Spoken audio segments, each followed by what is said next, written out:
I mean, you want to harvest your wheat early, but not as early as I did it. You want your kernels to be, the berries to be fully developed. Need my hat.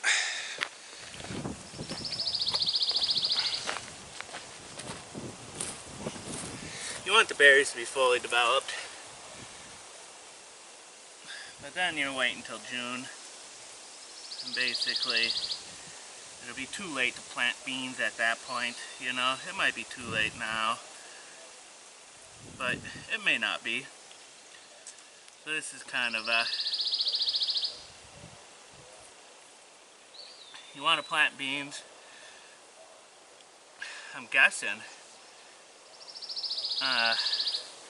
April, anytime in April, and then the first half of May. And this here is May 23rd maybe. So it's getting to be towards the end of May. And I'm thinking I can squeeze it in, you know. I'm hoping I'll be able to squeeze in these bean plantings, get them to grow. But if not, it's like, oh wow, you know. They'll grow a little bit, and in that little bit of growth that they do, you know, whatever growth that they do, during that growing period, they'll be sucking the nitrogen out of the air and putting it in some part of them. I forgot to look up what part of the bean carries the nitrogen, stores the nitrogen. Bean plant. But, you know, it'll be storing it someplace on itself. So, you know, if they die half grown, it's kind of like, you know, they've made about half of their total possible, you know, they've collected about half the total possible nitrogen. And then they're still making biomass. So it's not a total loss.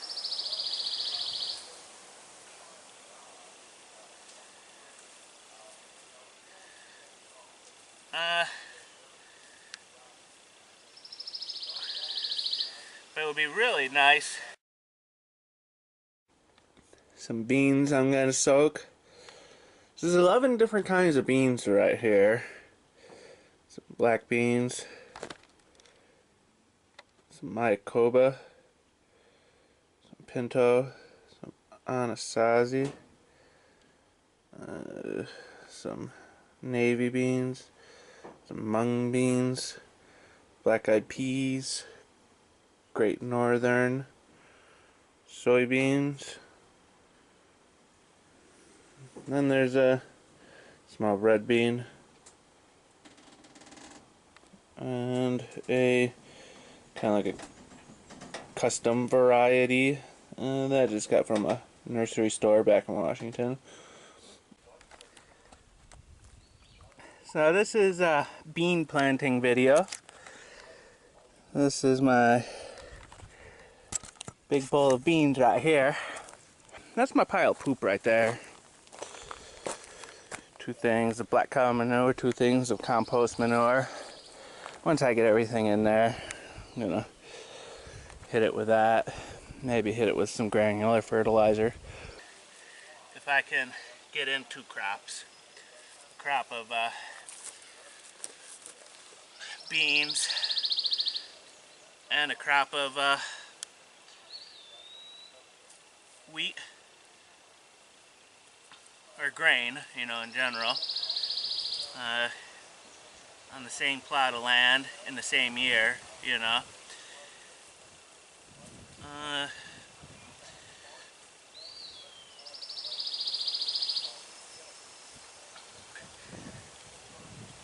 That right there would help refertilize the soil. You know, the grain would suck the nitrogen out, and the bean would redo it.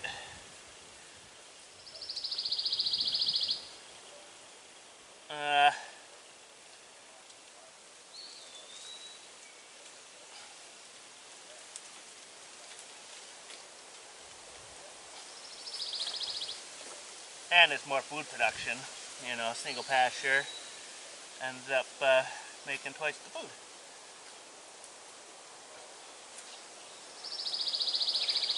So another thing I'm going to do is lentils. So lentils do better in colder weather, I guess. So I might try sprinkling some lentils around this fall. Sprinkle some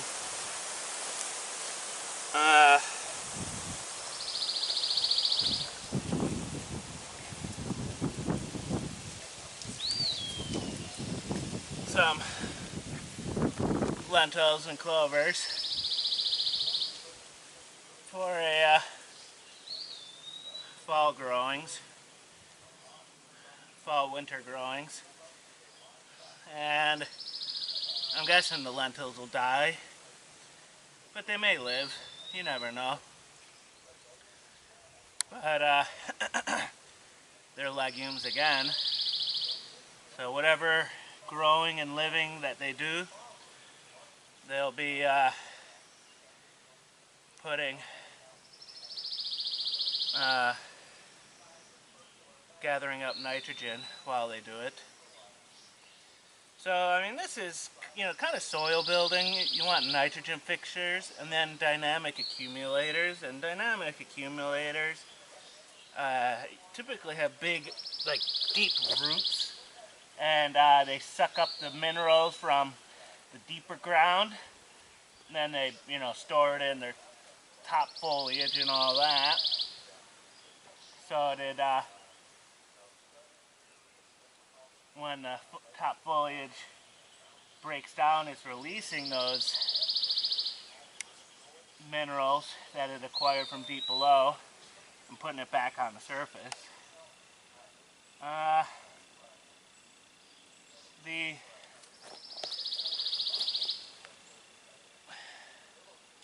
There's a common one. What is it?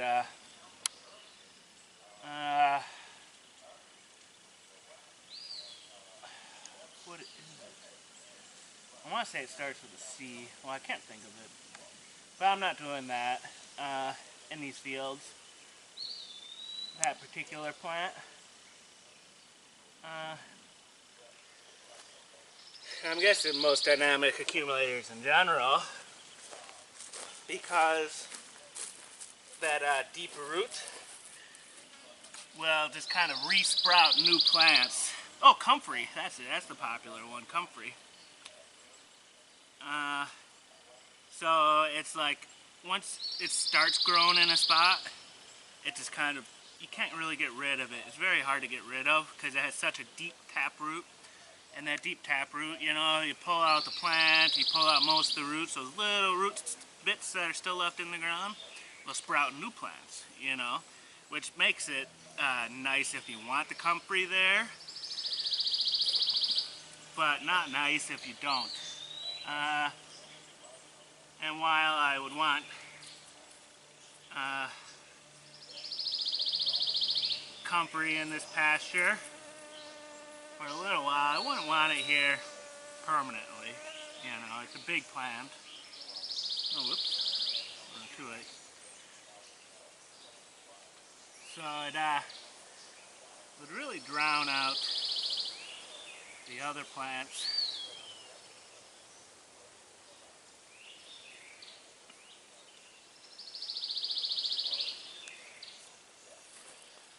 Which wouldn't be good, since those other plants would be the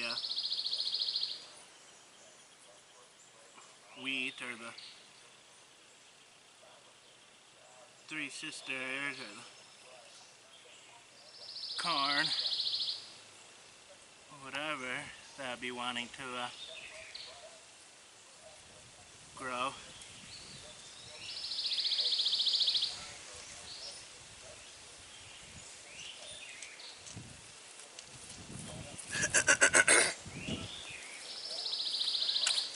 This mulch is broken down / compacted down pretty a lot. You know, it was 4 inches of mulch. Now it's about, you know, right here, it's about an inch, inch and a quarter. A lot of spots it's 2 inches. Pretty shallow. This actually did rather well, this spot. Well, maybe not this one, this particular spot.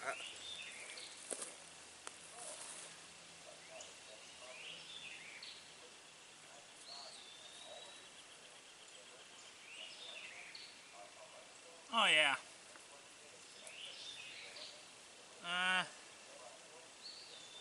So it was a good wheat test, you know. Doesn't need to be, I don't need to get any more out of it. I learned something. Granted, it would be nice to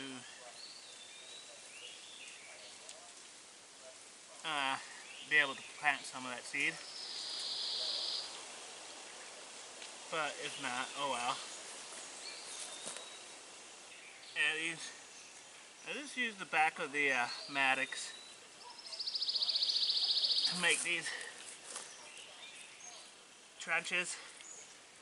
And, you know, some spots got driven over, like the truck's backing up. But otherwise, the only time I've walked on this was for planting the seed and then fertilizing it 3 times. So I've only walked on it 4 times. So it's still pretty soft. And that Maddox, it just, you know, I didn't have to put any pressure on it. I just dragged it, and the weight of the Maddox itself, pickaxe Maddox, the weight of itself was enough to make the furrow, which is nice.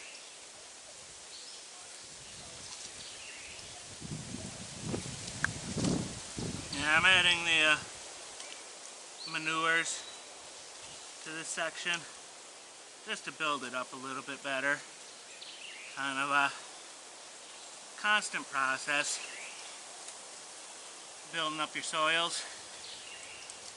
I would compost this, put compost on it, but it's just too large of an area. You know, I don't make enough compost to be able to do the garden beds. And this,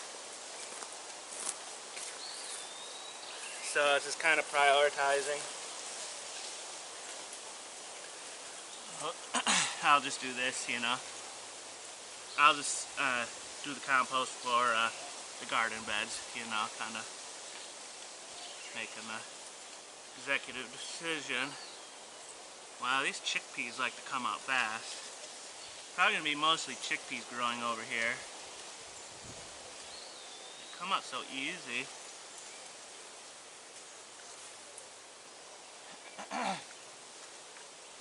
The reason for planting them like this is, I guess, you want to be able to walk in between the rows, and then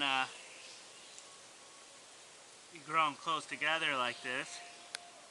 It keeps the weeds out. You know, they grow so thick right where they're planted that the weeds don't have any place. They don't get enough sun to grow.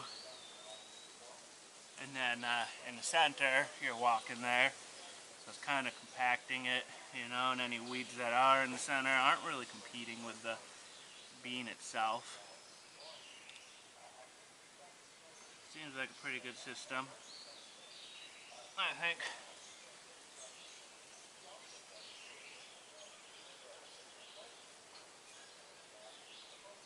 So I have these soaking in the jar, that big pickle jar. And then every day give it a fresh change of water.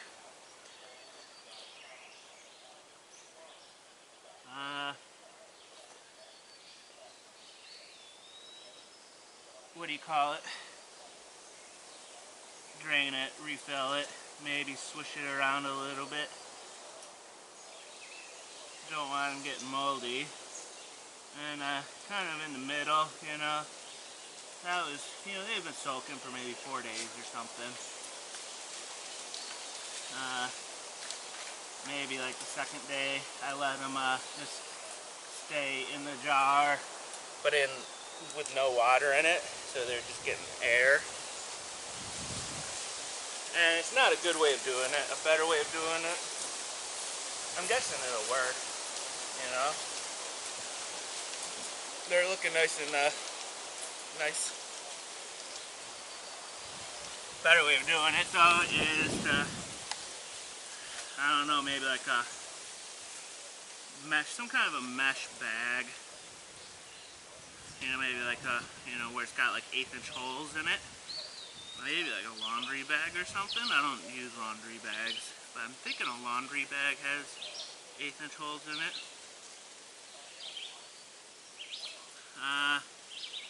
And then you dunk the whole thing, that bag, in water, kind of like a tea bag, for a few hours or something, and then you hang it and let it air drip out, you know, let it air, not dry, but let it air out, you know, and drip dry, drip off, you know, and doing that a few times a day is probably the best way to soak beans.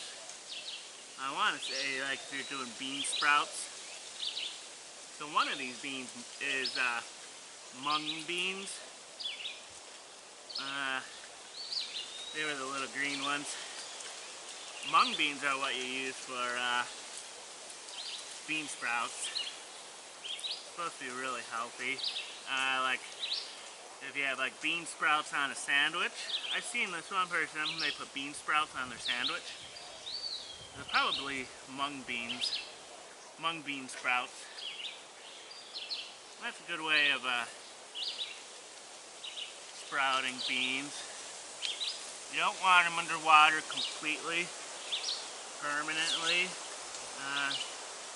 It's not good for them. I don't know why. Maybe the anaerobic condition promotes fungal growth or something. Or maybe they just need the air as well. Plants need air. You know, if they get waterlogged, your seed gets waterlogged, it just rots out. I'm guessing.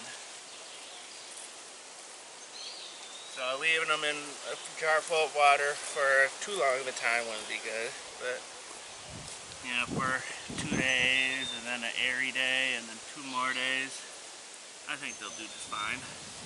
And if not, oh well. It's kind of a experiment.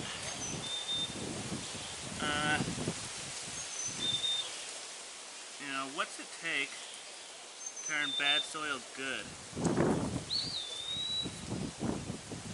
Without a bunch of you know. So I guess it's worth saying that mulch is cheaper than topsoil. In this area, my area, you can't really get topsoil, good topsoil. It's mostly clay stuff, and just because it's topsoil doesn't mean that it's got any nutrition in it. You know, it could just be real poor topsoil. Which I'm thinking is the situation around here. There's one landscape company that sells half-decent topsoil. None of them sell good topsoil.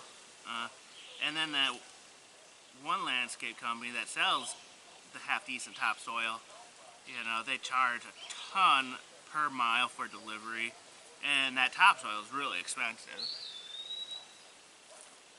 So, I mean, this mulch is maybe like,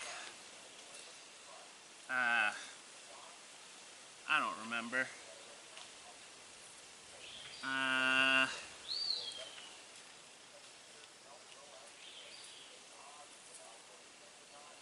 I'll just say $20 a ton. And then that topsoil is $40 a ton. But that particular nursery, plant nursery landscape company, they charge a ton, or not a ton, they charge a lot of money for every mile for delivery. So, you know, it's like by weight, a ton of topsoil is maybe like, you know, a yard, you know, cubic yard. And then a ton of mulch is maybe like a yard or 2 yards, you know, 2 cubic yards. You know, it's lighter, so you get more material per load, and it's cheaper, so it just makes mulch by far the most economical way of doing it. And then one company that I get the mulch from, they have reasonable delivery fees. But being on this hill, you know, I think I could get, can't even remember, 10 yards I think, 10 tons per load of mulch. And with the 10 yards of mulch, yeah, and it would only be 5 yards of topsoil that I could get per delivery because it weighs so much. Versus the mulch, you know, the truck wouldn't be able to make it up the hill, or might not be able to make it up the hill. You know, you don't want to order something that isn't going to make it up the hill and then have it dumped, half dumped or something at the bottom of the hill. It's just, then you're talking about a nightmare situation. So really it's about building up compost, or building up the mulch, making the mulch better, because getting topsoil is not going to happen. And I would love to order, you know, 10 tons of manure. That would be sweet. But I haven't found a supplier yet. I haven't done any looking around, you know. It looks like I'm probably going to call a farmer and see if they sell their manure and deliver it. The landscape companies don't sell manure by the ton, you know. They sell maybe like this, you know, a 50-60 pound bag of it, you know, which is decent, but you can only get so much. Expensive.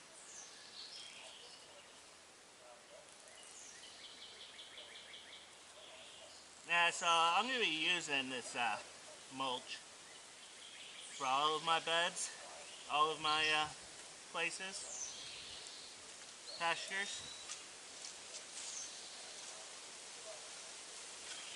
So I want to know how to make the mulch good, you know. Right now I'm thinking 2 years of nitrogen fixing before I do any growing nitrogen fixing plants before I grow any crop, you know. And I'm thinking that'll make it better. So I mean, I'll do a few more little experiments with crops, but mainly I want to focus on building it up. And then the big thing is, once I get animals, you know, you really just need poop. You know, poop is just so wonderful. And the animals can make a lot of poop for you. So, if I can't do a second crop, you know, like if I gotta wait until fall before I can do a second crop, you know, I can't do a late, if it ends up that I just can't squeeze in a late spring crop, I'll be putting the animals in the pasture, you know. So let's say I got animals right now, you know, playing pretend.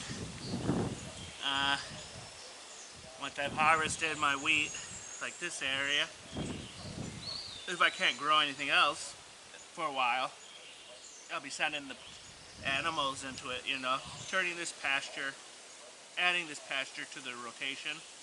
They'll have like, I want to say 10 pastures that I'll be rotating them through at any given time, you know, and then if one of these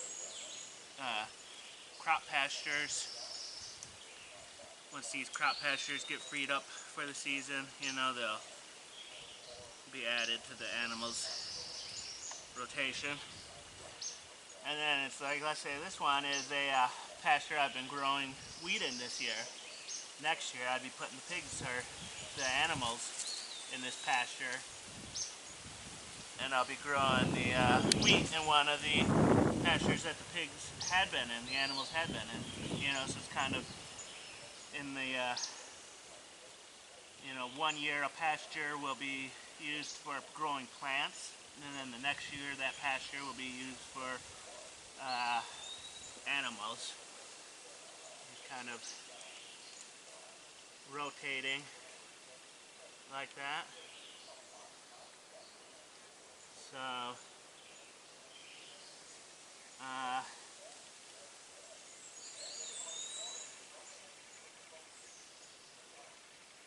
gives the ground time to recuperate from the plantings.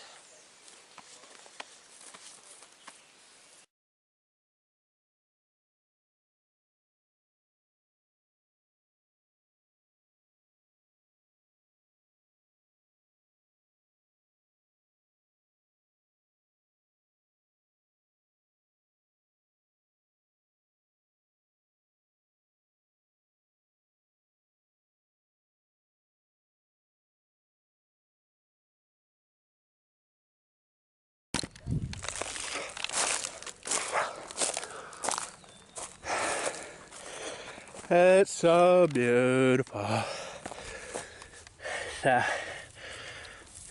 Give it a final watering.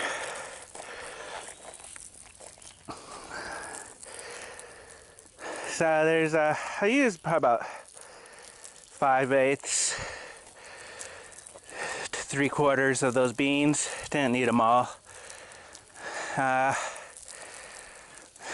composting the rest. Just top off the compost pile with them.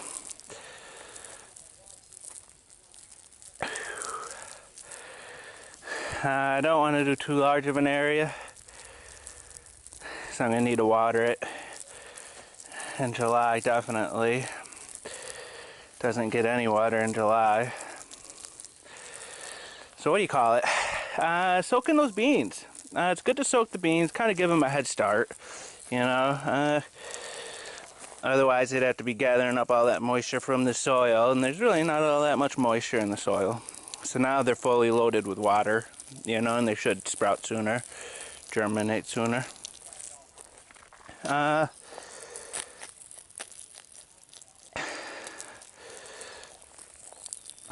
then it's an assortment, you know, 12 different kinds. I didn't do like this kind in this area, this kind in that area, you know, I didn't divide them up. They're just mixed in here willy-nilly. And the purpose of that is in case if one spot is bad and all of my one type is in that bad spot, that type won't grow, you know, and it really won't be the beans' fault, it would be that spot's fault. So this way, you know, it's kind of they're scattered throughout, you know, because there's definitely differences in growing, you know, as evidenced by the wheat, you know, like, you know, I would hate for, you know, only one type or two types to take off, you know, because those are in the good spots, you know. So this way they're scattered throughout, you know, so if there's a bad zone that just won't grow anything, it'll be a mix of things that don't grow there rather than an entire type. Oh, that may be the end of the waters.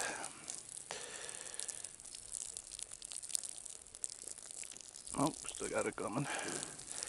Yeah, there's not much water pressure. I raised up one can about probably about 4 feet off the ground, you know, so I got like 4 foot of water. Well, the spray nozzle is like 2 feet off the ground, so I got about 2 foot worth of water pressure going on. Really not much, but enough, you know. Yeah, so that's the pro. You know, the pros and cons. That's the pro of scattering them around willy-nilly, mixing them around willy-nilly, the different types of beans. You know, it'll be a better idea of what beans do well. And then the con to that is, you know, this is 12 different kinds of beans, but there's probably like 6 of them that are the exact same bean, you know, like a navy bean is the same as a small red bean, I think, which is the same as a black bean, maybe. I can't remember. But, you know, there's one species of bean, which is minor mutations, which make up, like, the bulk of what we eat, you know. And then, like, the actual different species would be, like, the mung bean, the soybean, the garbanzo bean, you know, those aren't part of that mutated species. So like that whole mutated species is going to cross-pollinate. So it's kind of I may get like a navy bean, red bean mix, you know, hybrid. Some pollen from one goes on to the other one. And instead of producing like a navy bean or a red bean, it'll be kind of, you know, some new thing, you know, not your typical thing. So I mean that general species, you know, which is like most of your beans, can cross-pollinate and make a new bean.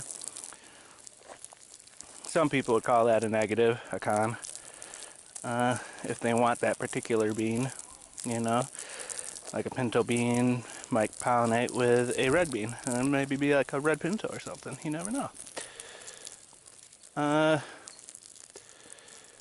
But I don't mind if it's not a particular variety.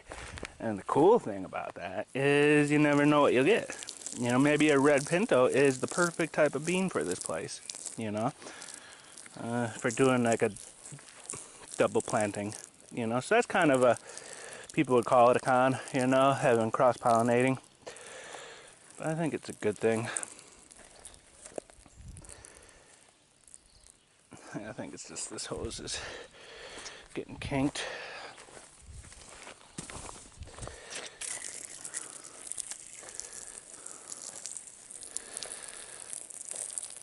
Yeah, it takes a lot of water to water stuff. And it's just one can that I got suspended that high. So, you know, basically I have to keep filling it up. Keep filling that can up to keep it full of water. Like, it won't rain enough to keep it full. I'll go over the water, the upgraded water system in a different video. Oh, summer walkthrough video maybe. You never know. Yeah, so I'm gonna call that it for this bean video. I'm gonna do water these last few rows,